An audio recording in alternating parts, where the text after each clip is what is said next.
April 15th, 1943. A Luftwaffe radio operator is listening to his pilots over the English Channel. Suddenly, he hears screaming. Pure terror. What is that thing? It's diving at 500 miles per hour. Then, 8 machine guns open fire. The radio goes silent. 3 German fighters just vanished in 15 seconds. The operator is shaking. He radios Berlin with 4 words that change the entire war. The Americans have something new. That something was the P-47 Thunderbolt. And what it did to Germany's unbeatable air force, that's a story Hollywood couldn't make up if they tried. Okay, real talk. Everything you think you know about World War II air combat, it's probably wrong. Here's the truth they don't put in the movies.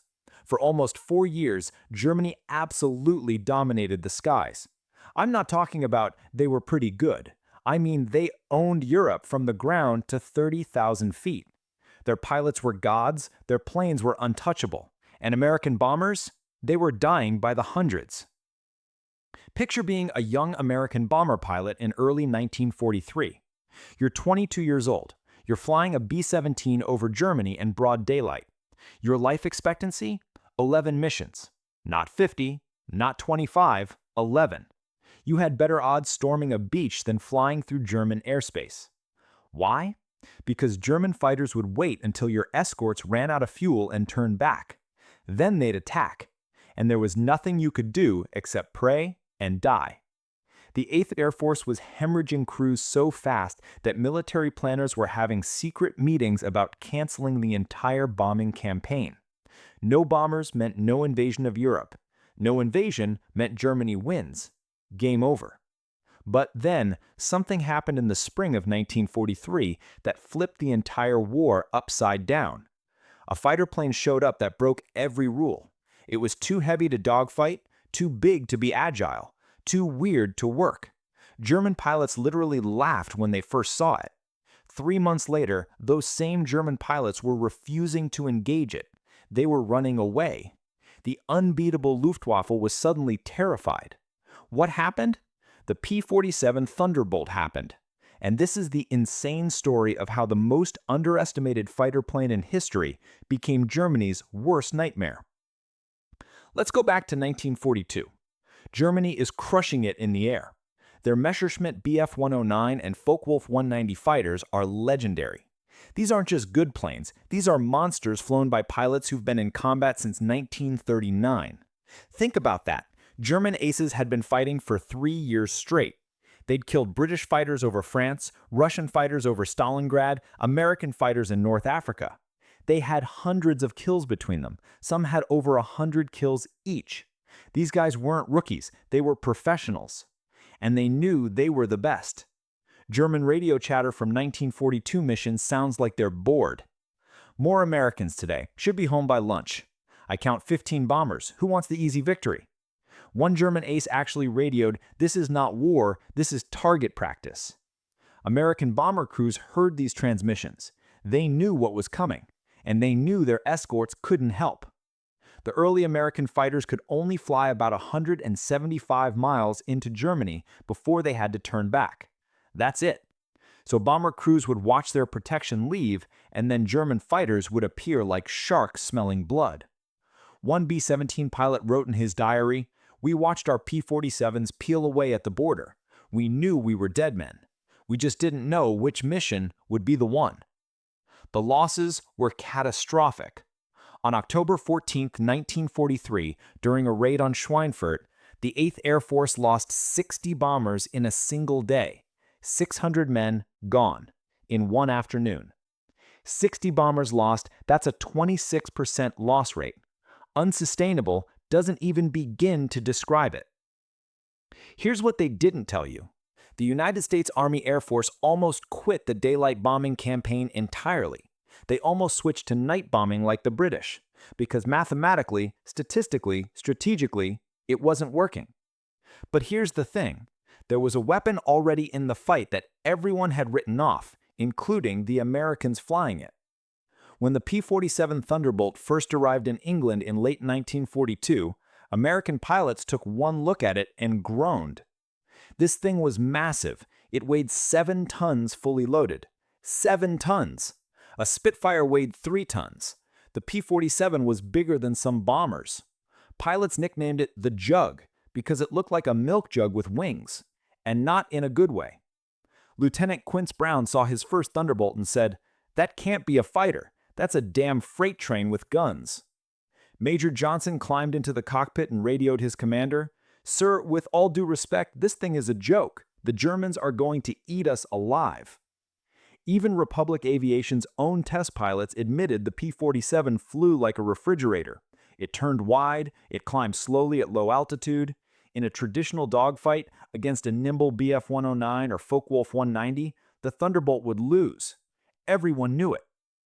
German intelligence knew it too. Luftwaffe reconnaissance photographed the new American fighter and sent reports back to Germany. The analysis was brutal. Large, ungainly fighter aircraft, inferior maneuverability, suitable only for ground attack roles, not a threat to our air superiority. One German squadron commander told his pilots, "The Americans have sent us their cargo planes by mistake. Easy kills, gentlemen." But here's what nobody understood yet. The P-47 wasn't built to turn and burn like a Spitfire. It was built to do something completely different, something revolutionary.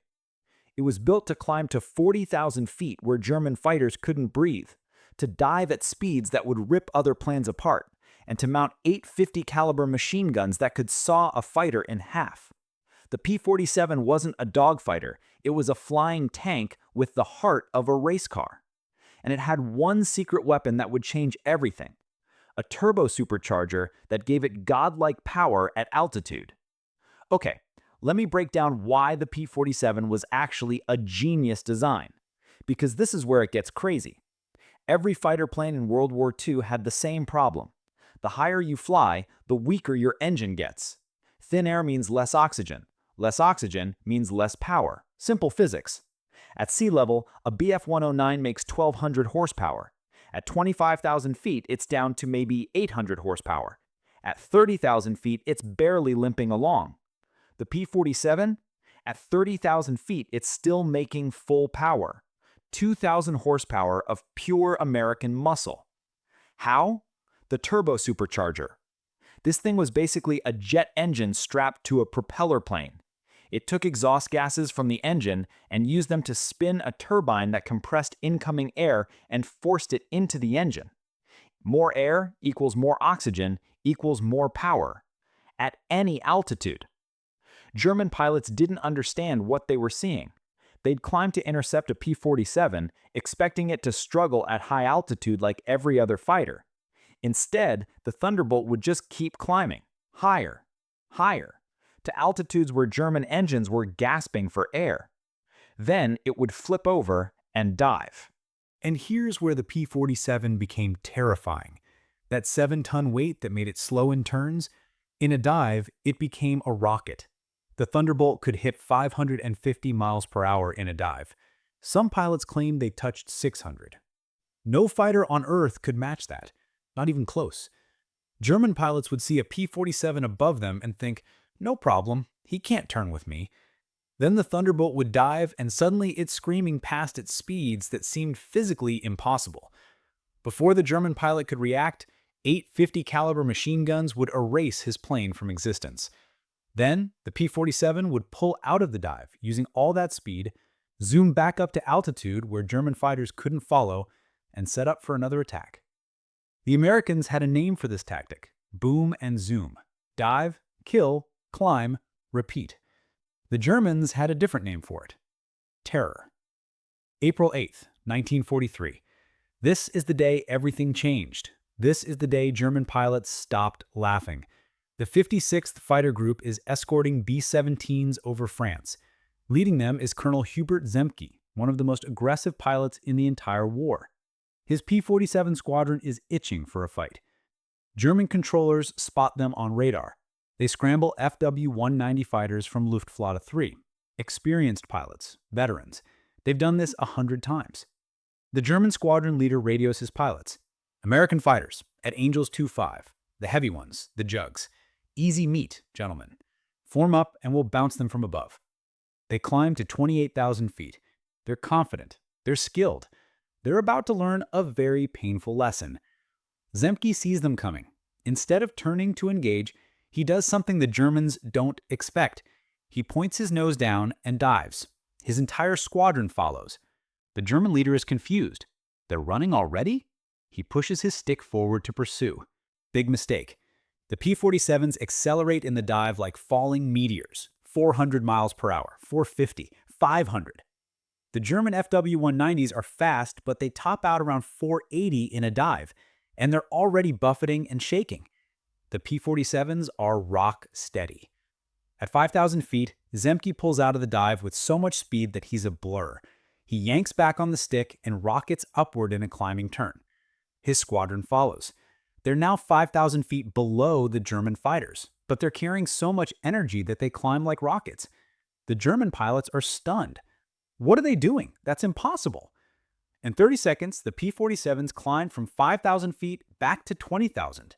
They're now behind the German formation with perfect firing position. Zemke and Medios light them up. 8 50 caliber machine guns per plane.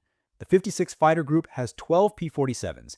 That's 96 machine guns firing simultaneously. The sky turns into a storm of tracers. German fighters start exploding. Not smoking, not damaged, exploding. One FW-190 disintegrates, just comes apart in midair. Another catches fire and goes into a death spin. A third tries to run and gets sawed in half by concentrated fire.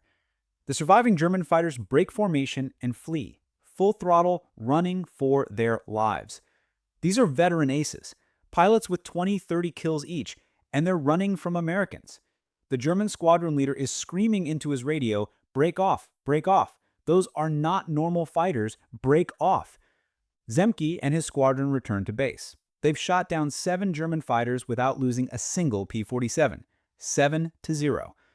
But here's what's even more important than the kill ratio. German pilots are filing reports that sound like they've seen ghosts. The American fighter dived at impossible speed. We could not catch them. They climbed as if they had rocket engines. Luftwaffe intelligence reads these reports. They don't believe them. They think their pilots are making excuses. They're about to learn those reports are conservative.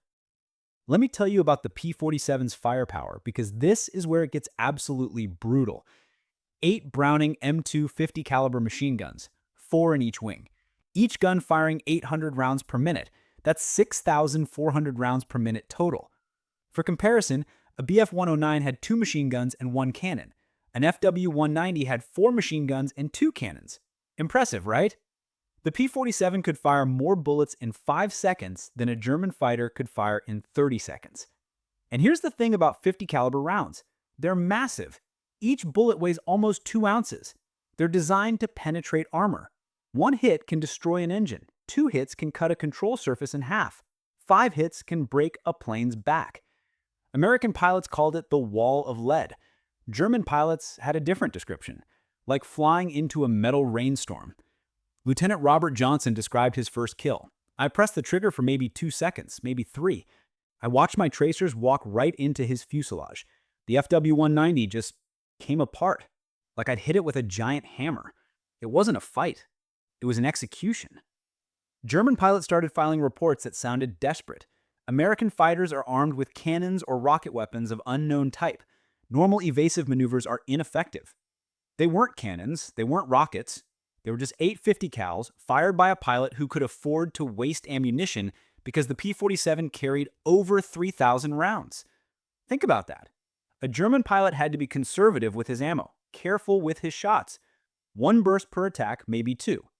A P-47 pilot could hold the trigger down for 20 seconds straight and still have ammo left. They could spray entire sections of sky with bullets and not care. One P-47 pilot radioed during a dogfight, "I'm hosing the entire area. Something's gonna hit." Something did. 3 German fighters went down in that engagement. But here's where the P-47 became truly legendary. Bomber escort missions. Remember those B-17 crews who were getting slaughtered? The guys with an 11-mission life expectancy? The P-47 changed their world overnight. Summer of 1943, the 8th Air Force is planning another deep strike into Germany. Bomber crews are getting their affairs in order, writing last letters home. This is suicide, and everyone knows it. Then the briefing officer announces, You'll have P-47 escort all the way to the target. The room goes silent. Nobody believes it. The P-47 doesn't have the range. But here's what happened. Some genius engineer figured out they could strap external fuel tanks under the P-47's wings, drop tanks. When empty, the pilot could just jettison them and fight with full performance. Suddenly, the Jug could fly 350 miles into Germany, then fight, then fly home. The Luftwaffe wasn't prepared for this. August 17, 1943, Regensburg-Schweinfurt raid. 230 B-17 bombers heading deep into Germany. The mission planners expect to lose 50 bombers, maybe more. The German fighter controllers are salivating. The Americans are coming again. Maximum effort, all squadrons scramble. Over 100 Bf-110s and Fw-190s take off. They're ready for the turkey shoot. Then they see the bomber formations, and surrounding them like angry bees, 60 P-47 Thunderbolts. One German pilot radios, "The Americans have escorts, Jugs, many Jugs." His commander radios back, "So what? Engage them. You outnumber them." The fighters dive in. Standard tactic. Come in fast, hit hard, get out. The P-47s don't dodge, they don't run, they turn directly into the attack. 850 cal start firing. One Bf-190 explodes before it can even reach the bombers. Another breaks apart. A third catches fire and spirals down.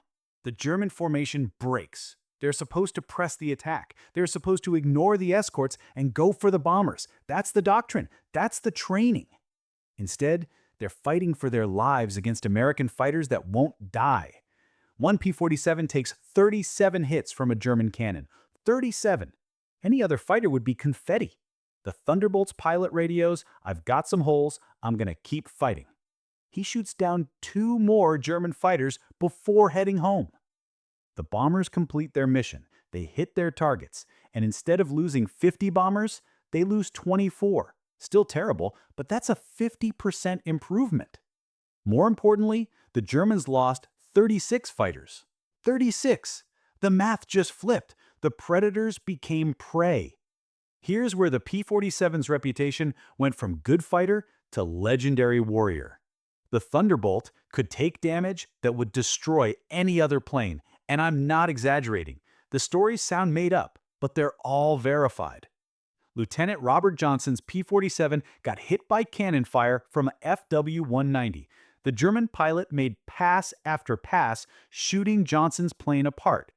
By the time it was over, Johnson's Thunderbolt had 200 bullet holes, a destroyed canopy, shredded tail section, a non-functioning rudder, oil covering the windscreen, and one wing half shot off. Johnson flew that destroyed plane 200 miles back to England and crash-landed it. He walked away. The ground crew counted the holes and just stood there in shock.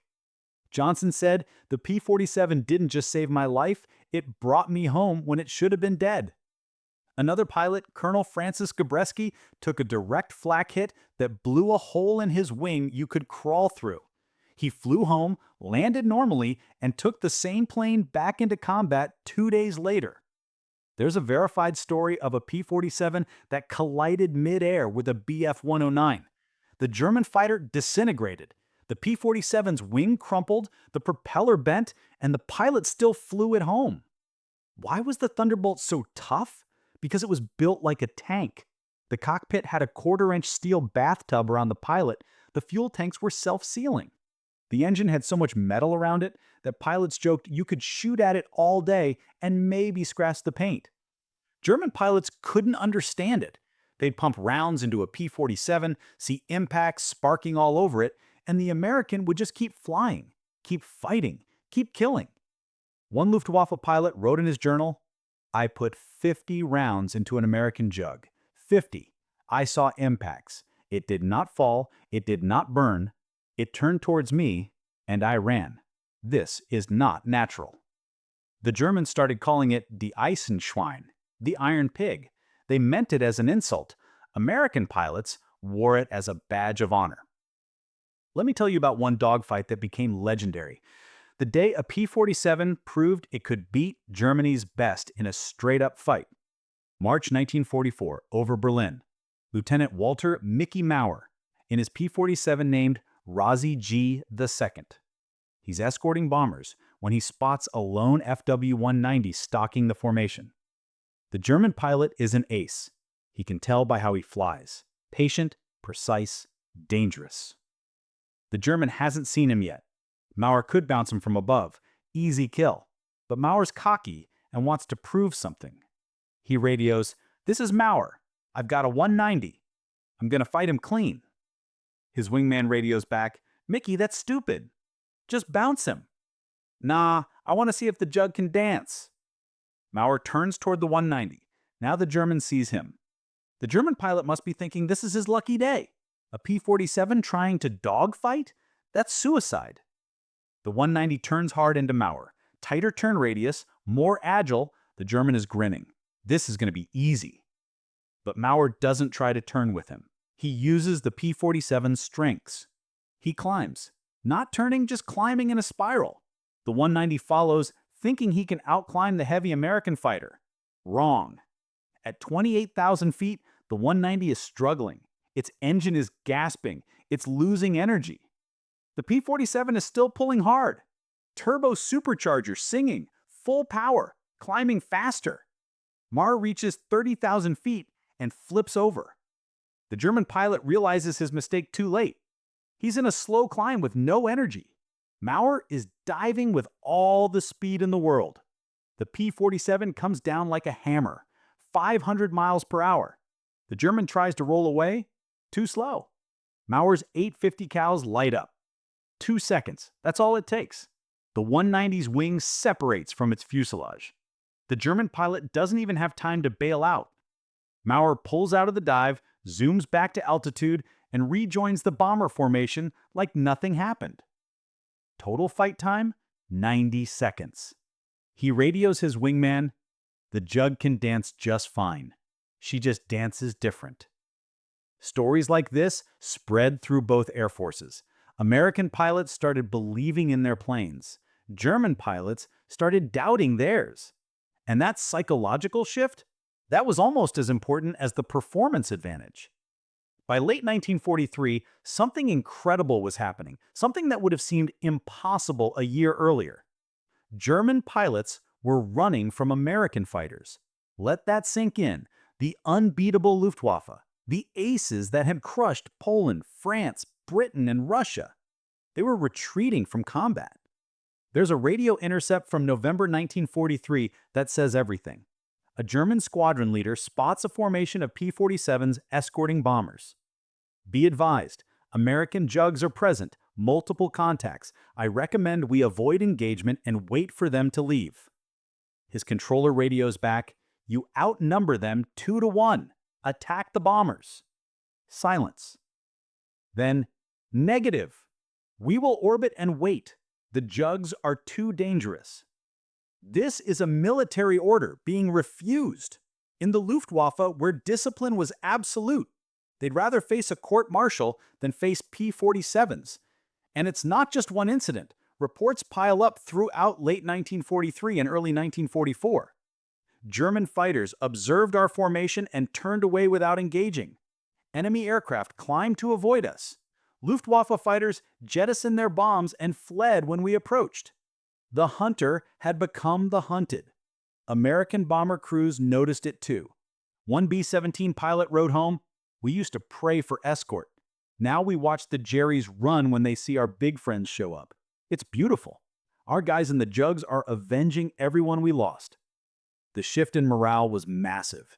American pilots were confident now, aggressive. They weren't just defending bombers, they were hunting German fighters. And the Germans? They were scared. That word showed up again and again in captured documents. Scared, fearful, unwilling to engage. The psychological advantage completely flipped. Let me tell you about some of the pilots who made the P-47 legendary. Colonel Hubert Zemke, commander of the 56th Fighter Group, 23 confirmed kills in the Thunderbolt. He developed most of the tactics that made the P-47 dominant. Boom and zoom, high-altitude bounces, aggressive escort.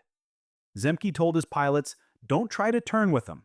Don't try to be fancy. Use what the jug does best. Climb high, dive fast, hit hard. Make them fear the sound of your engine." They did. The 56 Fighter Group became the highest-scoring P-47 unit in the war. Colonel Francis Gabby Gabreski, 28 confirmed kills. He proved the P-47 could dogfight when needed. Gabreski would get in close, use the Jug's superior power, and outfly German aces who had twice his experience. He said, "The Germans expected us to be clumsy. We let them think that. Then we'd show them what the Thunderbolt could really do." The surprise on their faces when they realized they'd made a mistake, priceless. Lieutenant Robert S. Johnson, 27 confirmed kills. This is the guy who brought home the P-47 with 200 bullet holes. He became a legend for survivability. Johnson said something that every P-47 pilot believed. My plane brought me home every single time, even when it shouldn't have been able to. The Thunderbolt is more than a machine. She's a guardian angel with guns. Captain Walker Bud Mahurin, 21 confirmed kills in the P-47, known for aggressive tactics and teaching new pilots how to survive. He told rookies, "Don't fear the Thunderbolt's weight. That weight keeps you alive. That weight makes you fast in a dive. That weight means you're flying a tank. Love your Jug and she'll bring you home." These men weren't just pilots, they were teachers. Every tactic they developed, every lesson they learned, spread through the fighter groups. Within 6 months, every P-47 pilot in Europe was flying with the same aggressive confidence. And the Germans noticed. Luftwaffe diaries from 1944 are filled with dread. The American Thunderbolt pilots are no longer cautious. They attack us with fury. They do not fear us anymore. By D-Day, June 6, 1944, the transformation was complete. The Luftwaffe had lost air superiority over Western Europe. Not because they ran out of planes, not because they ran out of fuel, though that was coming. They lost it because their pilots were beaten psychologically. On D-Day itself, the Germans managed to fly about 300 sorties over the beaches. 300. The Allies flew 14,000. 14,000. German troops on the ground radioed frantically. "Where is our air force? We are being slaughtered from above." The Luftwaffe couldn't help them. They were busy surviving against P-47s and other American fighters that now roamed freely. One German soldier's diary from Normandy, "We watched the American fighters fly overhead all day. Dozens, hundreds. They do not hide. They do not run. They own the sky. Our men call them Diabos, the fighter bombers. We have come to dread the sound of their engines more than anything else in the sky." The P-47 evolved. It wasn't just air-to-air combat anymore. Thunderbolts were carrying bombs, rockets, strafing German columns, destroying tanks, annihilating supply convoys. The Germans called it the Jabo-Schreck, fighter-bomber terror. If you heard that distinctive engine roar, you had seconds to find cover before 850 cals or 500-pound bombs turned your position into a crater. By late 1944, Germany's fuel crisis made things worse. They couldn't train new pilots properly. Their experienced aces were dead or captured, and the few pilots they had left refused to engage American fighters unless they had overwhelming advantage. The P-47 had done more than win air superiority. It had broken the Luftwaffe's spirit. Here's what really matters about this story. The P-47 Thunderbolt didn't just change tactics. It didn't just change kill ratios. It changed the entire momentum of World War II. Without the Thunderbolt protecting those bombers, Germany's industrial capacity stays intact longer. Their synthetic fuel plants keep producing. Their tank factories keep building. Their war machine keeps fighting. Without the P-47 establishing air superiority, D-Day doesn't happen in June 1944. Maybe it doesn't happen at all. The war drags on. More casualties, more death camps, more destruction. The P-47 made victory possible. And it did it by doing what everyone said couldn't be done. It was too heavy to fight, too ungainly to compete, too weird to work. But it had something the German fighters didn't: overwhelming power at altitude, indestructible construction, and pilots who learned to use its unique strengths. The Germans laughed when they first saw it. 3 months later, they were running from it. 6 months later, they feared the sound of its engine more than anything else in the sky. American bomber crews who survived the war said the same thing. When we heard that distinctive engine sound, when we saw those big jugs forming up around us, we knew we were going to make it home. The Thunderbolt meant hope. To this day, P-47 pilots have reunions. They're in their 90s now if they're still alive, and they all say the same thing: that plane saved my life. Multiple times. I trusted it more than anything. It never let me down.